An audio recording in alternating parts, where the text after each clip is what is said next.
যারা ফ্যাসিবাদ পুনর্বাসনের চিন্তা করবেন, হাসিনার যে পরিণতি প্রজন্ম করেছে, আপনাদের পরিণতি তার থেকে ভয়াবহ করবে এই প্রজন্ম। আপনাদের মধ্যে অনেকের নাম আমাদের কাছে এসেছে, অনেক তথ্যপত্র আমাদের কাছে এসেছে। আপনারা ফ্যাসিবাদকে পুনরায় এই বাংলাদেশে পুনর্বাসনের জন্য চেষ্টা চালিয়ে যাচ্ছেন। আমরা কারো নাম উল্লেখ না করে হুঁশিয়ারি করতে চাই, যারা ফ্যাসিবাদ পুনর্বাসনের চিন্তা করবেন, হাসিনার যে পরিণতি প্রজন্ম করেছে, আপনাদের পরিণতি তার থেকে ভয়াবহ করবে এই প্রজন্ম। সংগ্রামী উপস্থিতি, আমরা একটি নতুন বিপ্লবের স্বপ্ন দেখছি। আমরা আপনাদেরকে আহ্বান জানাতে চাই, আমরা একটি চূড়ান্ত বিপ্লব এই বাংলাদেশে অদূর ভবিষ্যতে সংগঠিত করব ইনশাআল্লাহ।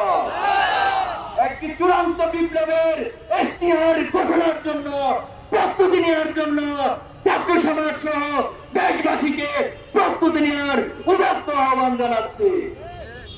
সংগ্রামী উপস্থিতি, আজকের এই মানব জাতির প্রোগ্রামে আপনাদের সকলকে উপস্থিত থাকার জন্য আন্তরিকভাবে ধন্যবাদ এবং কৃতজ্ঞতা জানিয়ে আমার বক্তব্য এখানে শেষ করছি।